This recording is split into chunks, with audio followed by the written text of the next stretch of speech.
এক বৌভাত অনুষ্ঠানে সপরিবারে চলে এলাম। আসার পরেই বউয়ের সঙ্গে আলাপ পর্ব সেরে নেওয়ার পর আমি কোনো স্টার্টারে কিছু সেরকম নিলাম না, যেহেতু অনেক রাত হয়েছে। মকটেল কাউন্টারে গিয়ে দাঁড়ালাম।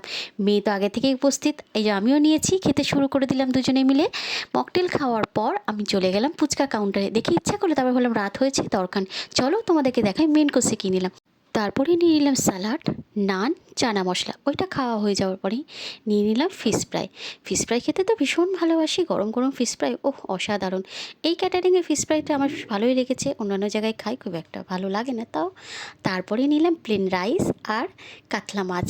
কাতলা মাছ আর প্লেন রাইস এই নেওয়ার পর, এইটা খাওয়া হয়ে যাওয়ার পর আমার একদম লোভনীয় খুবই পছন্দের জিনিস মাটন বিরিয়ানি। মাটন বিরিয়ানি একদম, যারা যারা বিয়েবাড়িতে গিয়ে এরকম খেতে ভালোবাসে প্লিজ জানিও, আমি তো খেতে শুরু করে দিলাম। তারপরে খাওয়া হয়ে যাওয়ার পর নিলাম চাটনি পাঁপড়, আর সেরকম কিছু না নিয়ে বাড়ি ফিরে গেলাম। চলো আবার দেখা হবে।